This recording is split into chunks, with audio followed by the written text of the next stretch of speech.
હાલો મિત્રો, જય શ્રી કૃષ્ણ, જય માતાજી। તો મિત્રો આજે આપણા ખેતરમાં જે દિવેલા કરેલા છે તેમાં આજે ટ્રેક્ટર બોલાવીને ખેડ મારી છે।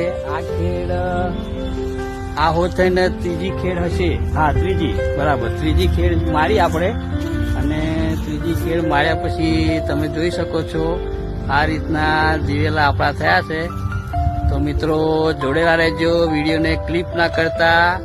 તો મિત્રો હું તમને બતાવું કે આ રીતના આપણા દિવેલા બધા થયા છે। જુઓ,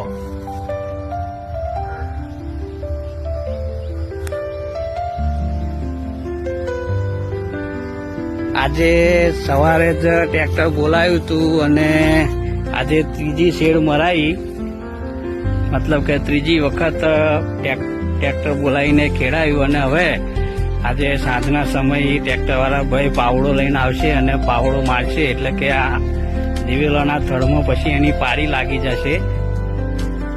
આજે સાંજે આખા ખેતરમાં એ રીતના પારીઓ મારીને 1-2 દિવસની અંદર ખાતર નાખીને પાણી મૂકવાનું પ્લાનિંગ છે અમારું, બરાબર મિત્રો। તો આ રીતના આપણે દિવેલાની ખેતી કરી છે। આમ તો આપણને ખેતીનો કઈ એટલો બધો અનુભવ નથી, બરાબર મિત્રો, ખેતીનો એટલો બધો અનુભવ નથી, છતાં પણ આપણે આ રીતના આ વખતે દિવેલાની ખેતી કરી છે। આપણા ચરોતરની ભાષા એટલે દિવેલા અને કાઠિયાવાડી ભાષા એટલે એરંડા।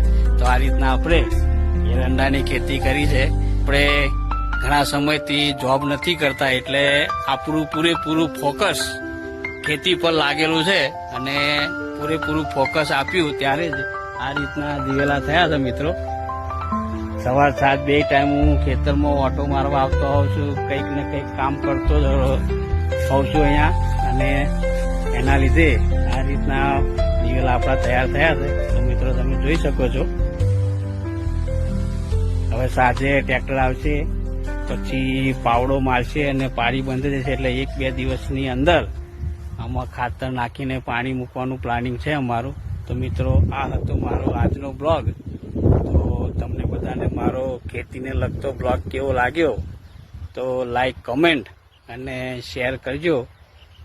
તમામનો દિવસ શુભ રહે। જય માતાજી, જય શ્રી કૃષ્ણ।